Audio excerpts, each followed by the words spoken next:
کی روز روز اس طرح کریں گے، چلو وہ زمینی حملے نہیں کریں گے، میزائل پھینکتے ہیں، تب بھی تو پاکستان کی ساورنٹی کے لیے ایک سوال ہے نا۔ تو جو نیٹو فورسز کو، جو امریکنز کو پشاور روٹ اور تورخم روٹ کے راستے جتنی سپلائی ہو رہی ہے، کم از کم اگر ہم اس پہ خفا ہیں کہ ہم پہ ٹیکس کیوں ہو رہے ہیں اور یا ہم امریکہ کا مقابلہ نہیں کر سکتے، تو ہم یہ تو کر سکتے ہیں کہ ان کی سپلائی بند کر دیں۔ پھر وہ آپ دیکھ لیں شاہ جی، جس طرح ایک رات رحمان ملک صاحب نے خود ایک ڈرامہ سا کریٹ کیا کہ نیٹو کو سپلائی بند کر دی گئی، اس کا یہ ریئیکشن ہوا کہ امریکی سفیر اور جتنے امریکی اسلام آباد میں بیٹھے ہوئے ہیں ان کی پاکستانی آفیشلز کے ساتھ بات ہوئی اور یہ یقین دہانی کرا دی کہ آئندہ ایسا کوئی موقع آپ کو نہیں دیں گے کہ جس سے آپ کی خفگی ہو۔ لیکن وہ سارا ڈرامہ تھا، وہ حقیقت سے اس کا کوئی واسطہ ہی نہیں تھا۔ اگر یہ حقیقتاً ہماری گورنمنٹ ایسی کوئی بھی سٹیپ اٹھائے کہ نیٹو فورسز کو سپلائی بند، آپ شاہ جی دیکھ لیں گے کہ کس طرح پھر وہ وائلیٹ کرتے ہیں شاہ جی۔ اگر ہم بیٹھے بیٹھائے کوئی جرأت بھی ہونی چاہیے، نہیں سپلائی بند کر کے آج جرمنی اس کی مذمت کر رہا ہے، فرانس اس کی مذمت کر رہا ہے، نیٹو فورسز اس میں مدد کرنے کے لیے تیار نہیں اور ہم سرنڈر کر دیں۔ میں عرض کر رہا ہوں کہ ہم بیٹھے بٹھائے اگر ہار جائیں تو الگ بات ہے، فیصلہ یہ کرنا ہے۔ اس وقت تو کوئی معمولی حالات نہیں ہے، بہت خطرناک صورتحال ہے۔ ہمیں یہ فیصلہ کرنا ہے کہ ہم ایک باغیرت زندہ قوم کی حیثیت سے زندہ رہنا چاہتے ہیں یا نہیں۔ یہاں پہ بریک کر لیں پھر اس بات کو آگے۔ سہیل قلندر صاحب، جو باتیں آپ ویسے نجی طور پہ بتاتے ہیں نا، وہ نہ اپنے کالموں میں لکھتے ہیں، نہ آپ یہاں بیٹھے ہیں آپ نہیں کہیں گے، کیونکہ وہاں پر ایک خوف کی فضا ہے جس میں سچ باہر نہیں آتا کہ کون جو ان کا لیڈر ہے، یہ طالبان کا یا انتہا پسندوں کا، جس کے کہاں کہاں لنک ہیں۔ تو ایک تو میری تجویز یہ ہے کہ اگر ہو سکے تو کوئی ایسی پاسبلٹی ہو سکتی کہ آپ کو ایک ٹیگ لے دیا جائے اور اس کے اوپر تو ہیلی کاپٹر ہر وقت پرواز کرتے رہے اور آپ کچھ سچ بتا دیں۔ بہرحال اس سے پہلے جی ابھی تک اتنا سچ میں لکھ چکا ہوں، لیکن آپ کی بات آپ بتا رہے ہیں کہ آپ نے پھر اغوا ہونا ہے، پھر اغوا ہونا ہے، میں کہتا ہوں میں اغوا کے لیے تیار ہوں۔ بات میں کر لیں، پہلے میں لایا ہوں بریگیڈیئر محمود شاہ صاحب کو لائن پہ، وہ فاٹا کے سیکٹری تھے، تو بہرحال آپ کی ان سے یاد اللہ بھی ہے بہت، تو ان سے ذرا بات کریں۔ آپ سے میرا پہلا سوال یہ ہے کہ جو امریکنز پاکستانی بارڈرز کے اندر، وزیرستان کے اندر اٹیکس کر رہے ہیں اور اس کے لیے جواز یہ ڈھونڈ رہے ہیں کہ یہیں سے افغانستان کے اندر دراندازی ہو رہی ہے یا مداخلت ہو رہی ہے، تو کیا آپ سمجھتے ہیں کہ واقعی وزیرستان کے اندر یا فاٹا کے اندر ایسے اسٹرانگ پاکٹس ہیں، ایسے اسٹرانگ ایلیمنٹس ہیں کہ جو افغانستان کے اندر جا کر کارروائی کر سکیں؟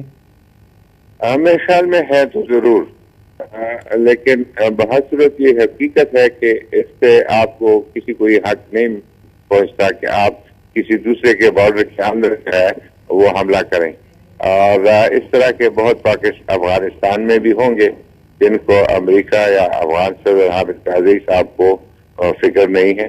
تو شاہ صاحب، جو بارڈر کے اس پار نیٹو فورسز ہے یا جو امریکنز ہے یا جو افغان نیشنل آرمی ہے، ان کی پھر کیا ذمہ داری بنتی ہے کہ یہ ملیٹنٹس یا جو حملہ آور ہے وہ اس طرح آتے جائیں اور وہ خاموش وہاں بیٹھے رہیں؟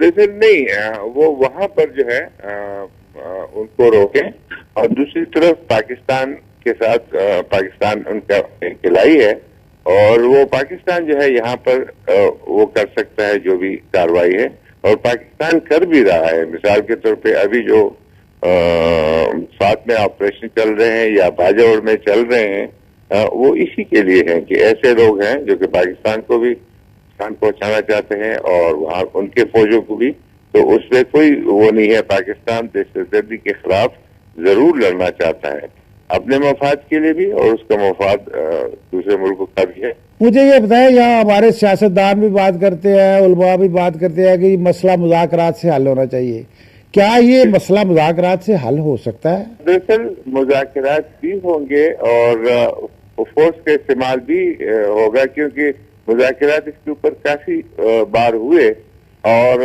سمہو یہ جو کچھ لوگ ہیں دہشت گرد یا انتہا پسند، انہوں نے ان مذاکرات کو اور اس بات چیت کو اور کو استعمال کیا اپنے آپ کو اور اسٹریکتھن کرنے کے لیے اور پاکستان کی مملکت کو اور نقصان پہنچانے کے لیے۔ اس لیے تقریباً ہماری ساری سیاسی قیادت بھی جو پہلے اس چیز کے حق میں تھی، خاص کر عوامی نیشنل پارٹی، وہ سمجھتی ہے کہ یہ تو لوگ جو ہے شاید بات چیت کے لیے، یا ان کو امن میں کوئی دلچسپی نہیں ہے۔ وزیر صاحب آپ کا بہت بہت شکریہ. وہ تو یہ کہتے ہیں کہ جی مذاکرات تو حل ہے ہی نہیں, یہ لوگ مانتے ہی نہیں.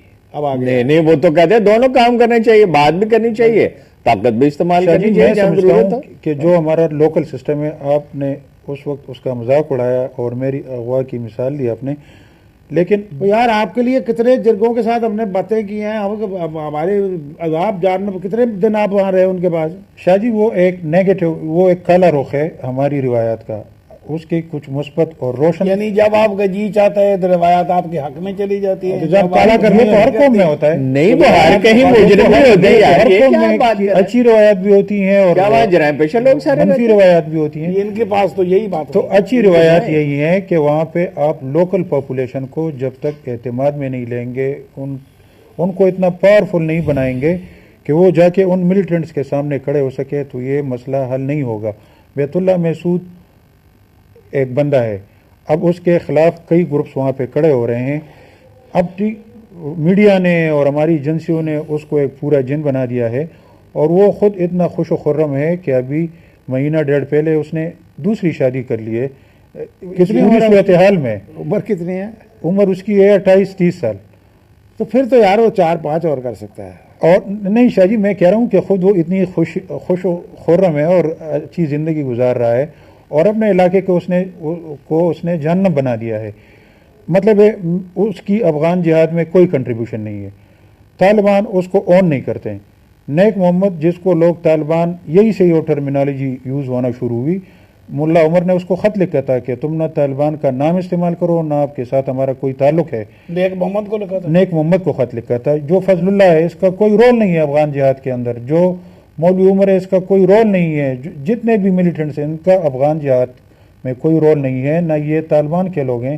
طالبان تو ایسے لوگ تھے شاہ جی جن کو لوگ دیکھ کے اسلام قبول کرتے تھے. یہ طالبان کو بدنام کر رہے ہیں. یہ پوری کی پوری ایک نسل 8-10 سالوں میں قربان چلی ہے, ان پہ انویسٹمنٹ ہوئی ہے, اور اب یہ لوگ استعمال ہو رہے ہیں ان لوگوں کے لیے جنہوں نے ان پہ انویسٹمنٹ کی ہے.